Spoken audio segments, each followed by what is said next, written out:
Everybody, and welcome back to Only Human. Like always, I'm tonykern. I'll be your host here today. Episode 95, closing in on the century mark. Pretty excited about that. We'll start like we usually do with some news and analysis, and then we'll jump into some of my thoughts and some thoughts from some other people on what we might do about what I see as a challenge of our times. So here's a news article. I picked it up from the New York Post. Here's the headline. FAA says nearly 5,000 pilots lied about medical issues that would keep them from flying. Here's a little bit deeper into the article. It says in 2023, so this is a year old because the article came out late 2024, nearly 5,000 licensed pilots in the United States were investigated for allegedly falsifying medical records to hide conditions that would deem them unfit to fly, according to the Federal Aviation Administration.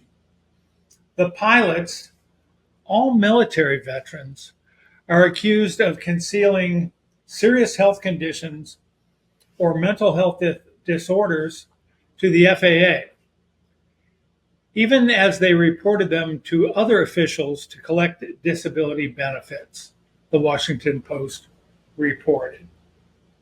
Now, I could go further into that, but this isn't to say only 5,000 pilots out there that have pilot licenses are the only ones that are falsifying data.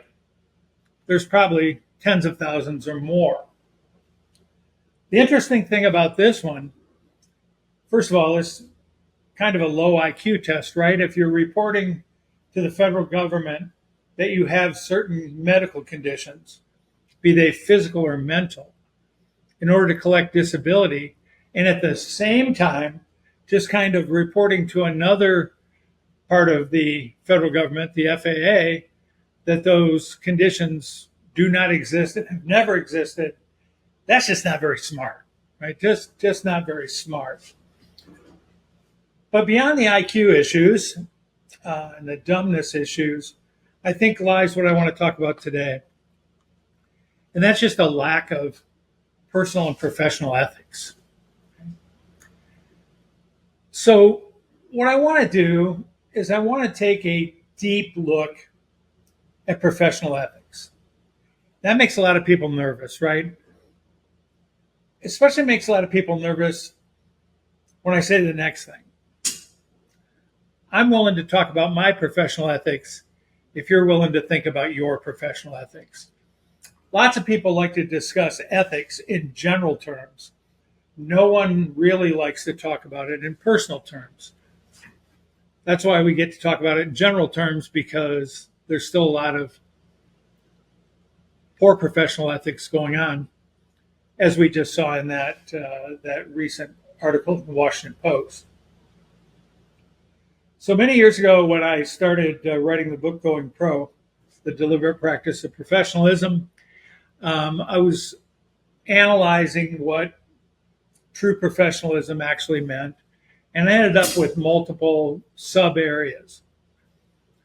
But by far the first one that leapt out at me from the data that I was reviewing and the studies that I was reviewing was professional ethics. So as I looked hard into that, I looked at a lot of subcategories, and that's what I want to talk about today. But like I like to do, I like to make this into a language we can all understand and then all apply. So professional ethics, I'll boil down to simply doing the right thing. Right? Professional ethics are the moral principles that govern how a person, in this case, me and you and I, should behave in a professional setting and personal settings, and established standards of conduct. So ethics are often seen to be a gray area, and what I want to do is try to tighten these things up. Maybe we'll never get it to be black or white, but we'll certainly get it into an area where we're able to ascertain whether we are thinking and acting ethically. So here's the first subcategory of professional ethics I want to talk about: honesty. Sounds pretty simple, but like most things, when it comes to human performance, it's a little more elusive than that. There are really two kinds of honesty, maybe more, but at least two we're going to talk about today. The first is external honesty. How honest are we with others? And the second, and perhaps more important one, well, at least with regards to personal improvement, is internal honesty. How honest are we capable of being with ourselves? Right? So for each one of these, I've got a definition and I've got a scoring criteria, right? There's meet standards, substandard, and well above standard or distinguished standard. And we'll run through a couple of little questions or statements to see how we stack up. All right, ready to get going? So the first one is external honesty. Here we go. Character that denotes positive, virtuous attributes such as truthfulness and straightforwardness, along with the absence of lying, cheating, or theft. Doing good stuff, not doing any of the bad stuff. All right, here's where you meet the standards with external honesty. Tells the truth about all things. Not most things, all things. Actively communicates and reports when required. Does not lie, cheat, or steal. Basic standard. Tells the truth about all things. Actively communicates and reports when required. Does not lie, cheat, or steal. So the substandard, right? The opposite of those things. Willing to bend the truth for personal ends. Occasionally deceitful. Fails to report when required. Remains silent in possession of relevant and important information that would be helpful to others. And tolerates dishonesty in others without comment. I want to say that again, because there's a couple of key ones in there that, frankly, I sometimes struggle with. Willing to bend the truth for personal ends. Occasionally deceitful. Fails to report when required. Remains silent when in possession of information that would be helpful to others. And tolerates dishonesty in others without comment. So that's substandard. What about above the bar? What about distinguished? Sincere and frank in discussions, even when expressing unpopular positions. Delivers bad news with candor, even when the result is a personal disadvantage. Doesn't accept nor tolerate dishonesty in others with whom they work or live. So we got a standard, we got some substandard behaviors, and then we've got that elevated standards. So let's see if we can get at this external honesty. And what I'm going to ask you to do as I read this comment is I want you to think of, I'm always like this, I'm never like this, or I'm kind of somewhere in between, right? I actually have a written document for this, and 5 is always, 0 is never, and then in between there's 1, 2, 3, and 4. So here's the first statement. I consistently tell the truth in all personal and professional interactions, even when it's uncomfortable, inconvenient, or would negatively impact me. Always do that? You never do that? Kind of sometimes. It depends. That's sort of where I'm at. I try to live up to this standard, but I'm not sure that I always am forthright with information when it's uncomfortable. Sometimes, I don't come forward with things that might be helpful to others, and I certainly don't come forward quickly with information that would negatively impact me, even though I know bad news doesn't improve with age. All right, here's number 2. Again, always, never, somewhere in between. I actively communicate all issues or information as required by my role as a friend, family member, or professional. I'm going to push that information out even when it's unpopular. Number 3, I'm okay with this one because I can answer it pretty truthfully. I refrain from lying, cheating, or stealing in all personal and professional contexts. Some people think that's the high bar. That's a baseline, right? I refrain from lying, cheating, or stealing. Number 4, I address or report dishonesty in others when I observe it. Yikes. Now we're asking you to step out of your comfort zone and challenge a lie or challenge misinformation or whatever it is. And then number 5 is all about timeliness. I'm candid and timely delivering difficult news, even when it may lead to uncomfortable feelings or personal disadvantage. How long do you hold on to that information that you don't want to share? Right? So that's honesty external. Let's flip this one and go to the more challenging one. Internal honesty, right? This is objective self-assessment, looking at your faults, looking at your behaviors.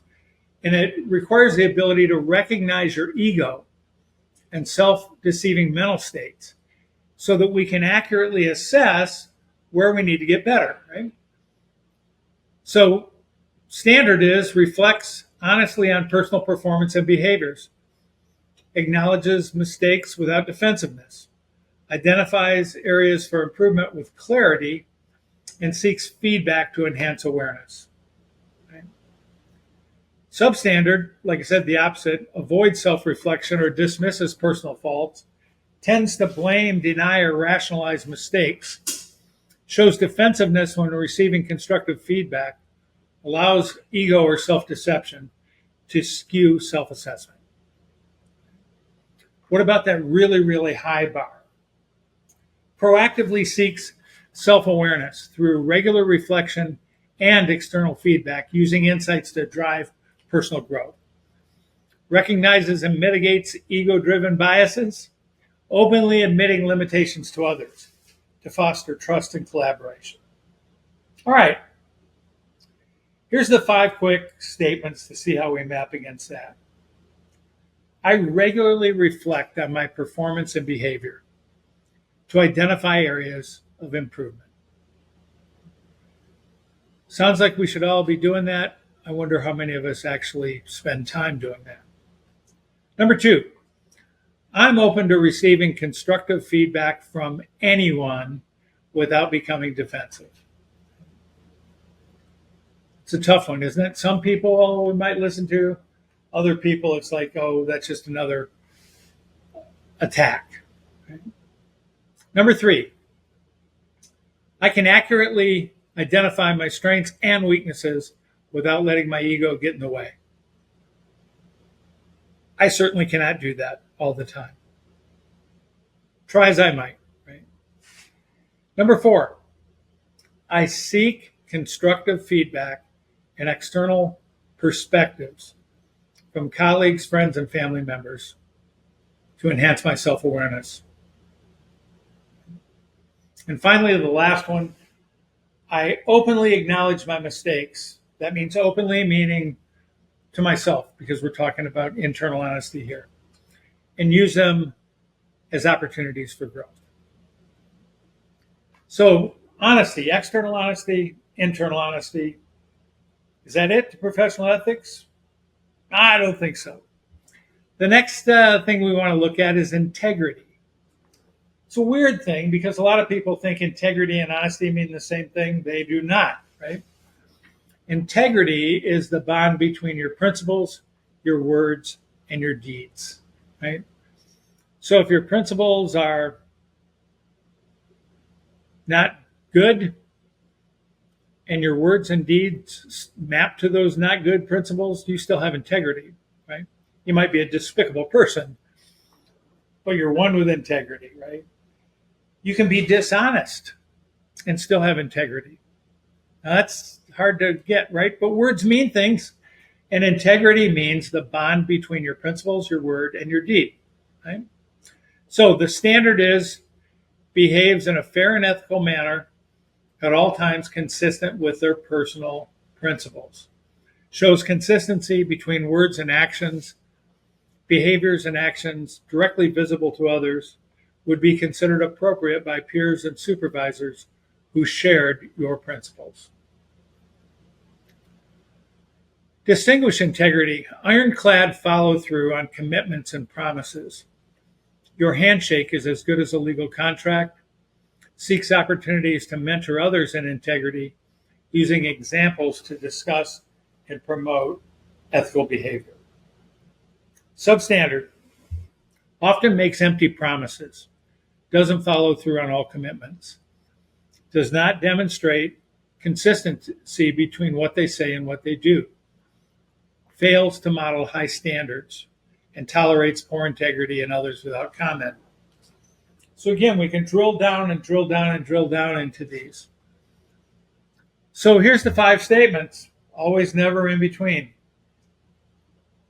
My actions consistently align with my stated principles and commitments. Here's a tougher one. My work peers and supervisors would consider my private behaviors ethical and appropriate.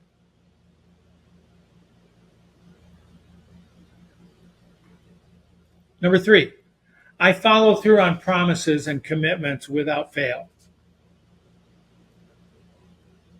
Number 4, I actively model integrity in my work and off-work environments. And number 5, I take opportunities to mentor others on maintaining integrity in all of their actions. So we've covered honesty and we've covered integrity.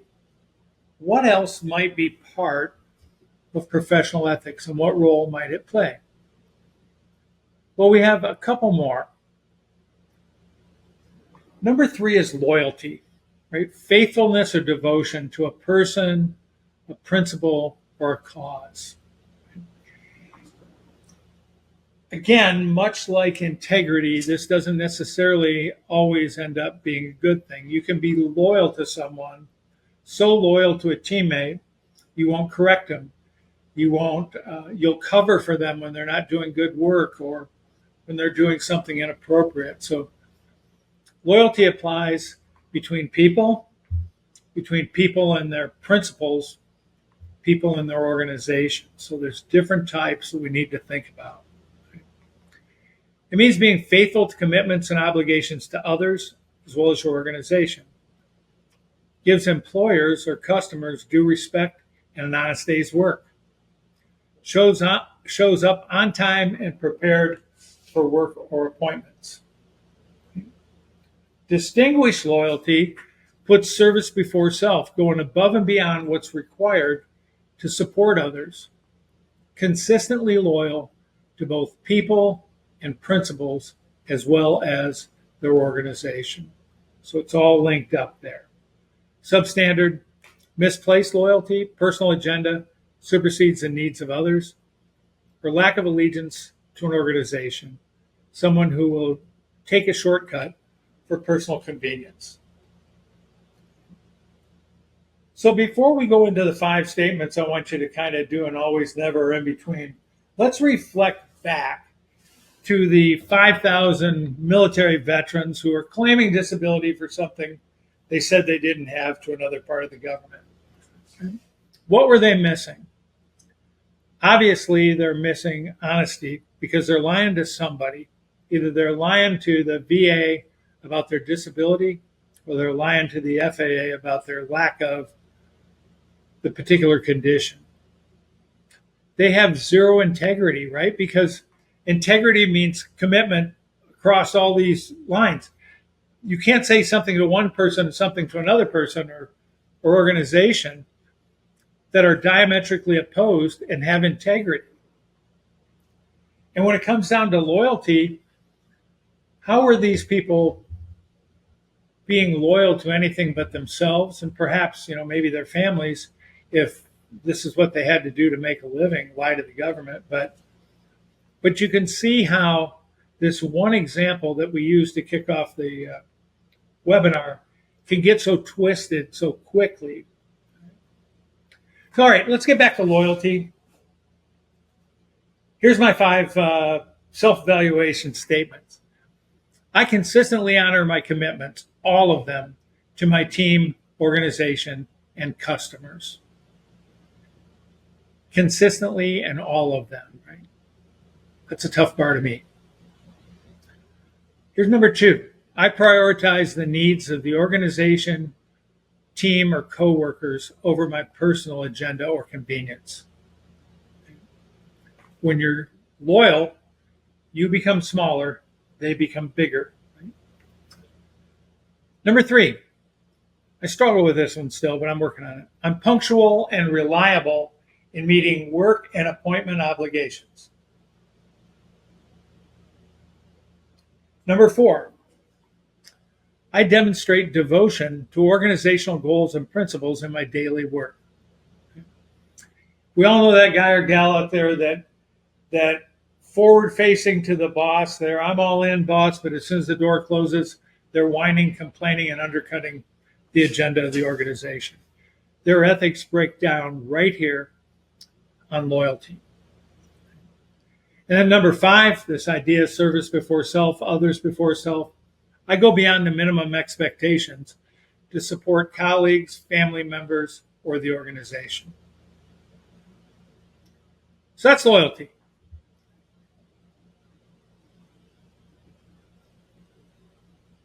We've got one more, and then I'm going to toss out a thought or two to wrap this up with some ethical dilemmas around these areas. The next area is accountability. Right? A lot of people see that as a 4-letter word. It means the willful assumption and acceptance of the responsibilities you've been given, your actions, your decisions, even your thoughts to some degree. To meet standards, you hold yourself self-accountable, for measurable, high-quality, timely, and cost-effective results. And you accept responsibility for mistakes and outcomes whenever that's appropriate.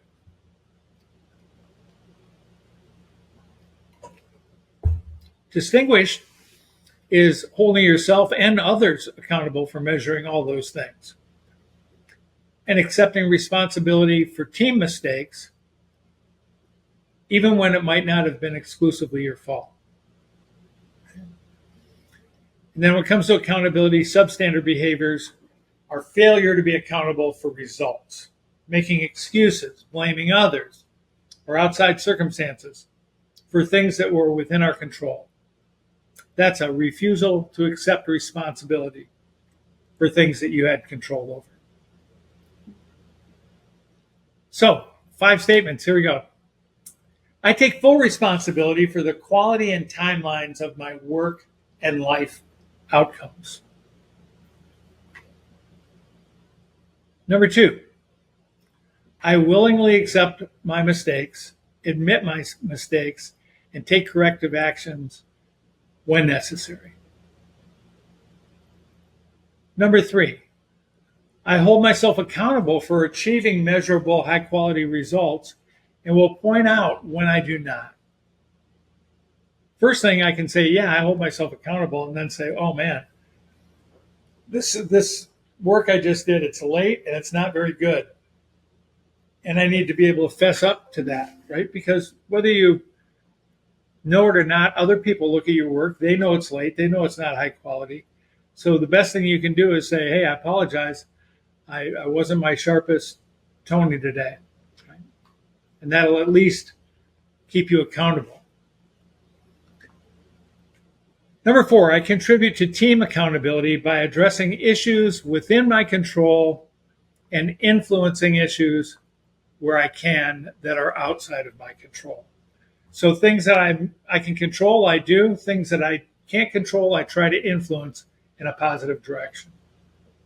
And number 5, and it's a big one, I avoid blaming others or external circumstances for challenges in my work or life. I refuse to play the victim. So those are the areas: trust, integrity, loyalty, and accountability that make up professional ethics. And I think we no longer really get trained in professional ethics. Maybe we never had really good training in professional ethics, but we can certainly train ourselves. And that's one of the things that I've set out to do with this entire professionalism effort.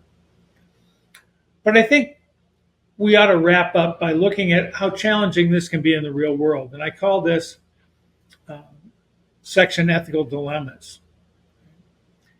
And there are different types that are classic ethical dilemmas.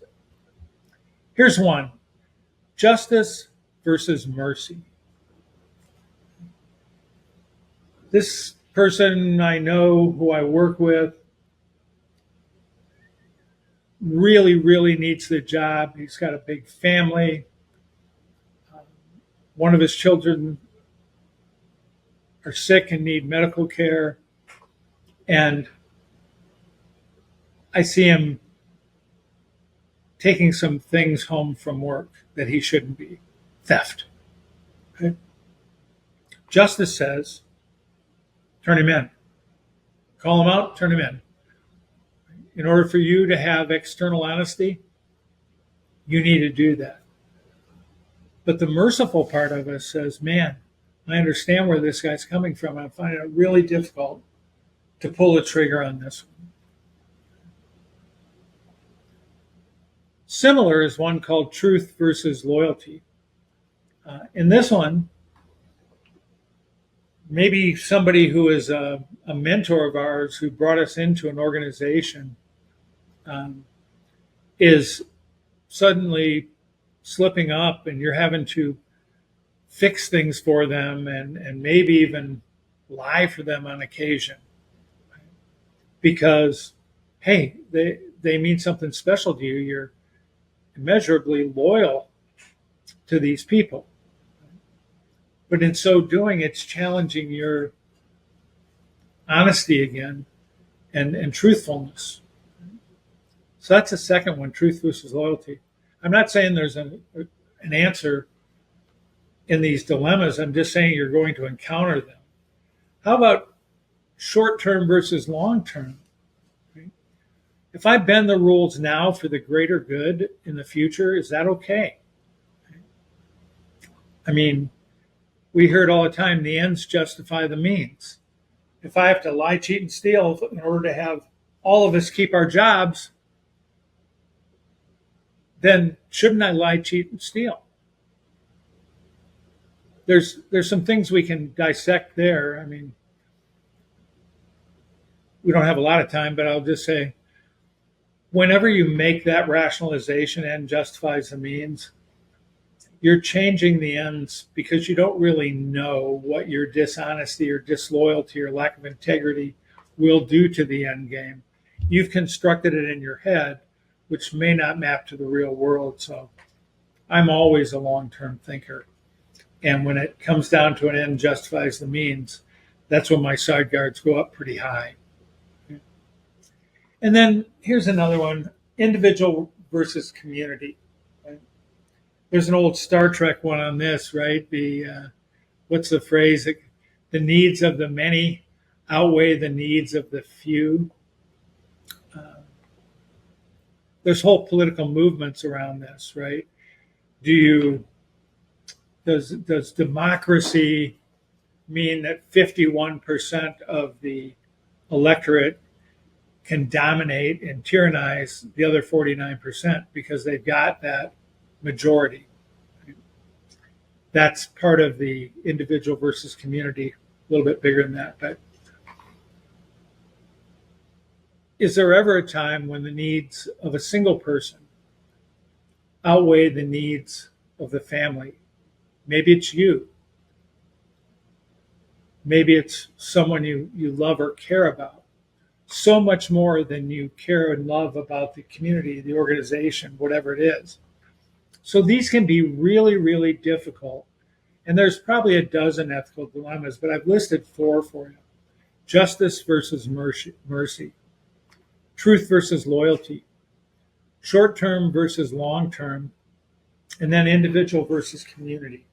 Ethics is not easy. but it's something that if we struggle with and we have some sound ethical principles to guide us, we're going to be able to make better decisions for ourselves and for others because we're not being blown around like a leaf in the wind. We're anchored to something ethically. All right, so full circle back around to those 5,000 pilots they caught trying to play fast and loose with the federal government. I suspect many of those lost both. They lost their FAA certificate. They were probably adjudicated against, in many cases, in an administrative law court. And likely, many of them also lost their veterans' benefits until they get it all sorted out. Why? All because they played fast and loose with professional ethics, thinking that they were special and they could get away with it. Obviously, they weren't special if there was over 5,000 of them. There are a lot of people thinking that way. And that's what led me to this whole conversation. That's hard to believe, isn't it? It's hard to believe that they caught 5,000 people. And it was probably some computer scan, match this name and social security number with what they're saying over here, and bang, all these records come out. Must have really been shocking. And I haven't followed up, but I need to find out what happened in a lot of these cases. But in the meantime, let's all think about our professional ethics, how we're conducting ourselves, how we're evaluating ourselves, and what we can do to do it better with the resources at hand. So with that, I'm going to say thanks a lot here on episode 95. We'll be back again next week. Do this all over again. We're probably going to stay on professionalism a little bit to get into some other areas. But until then, you keep doing what you're doing. Get better where you are with the resources at hand. And we will see you soon.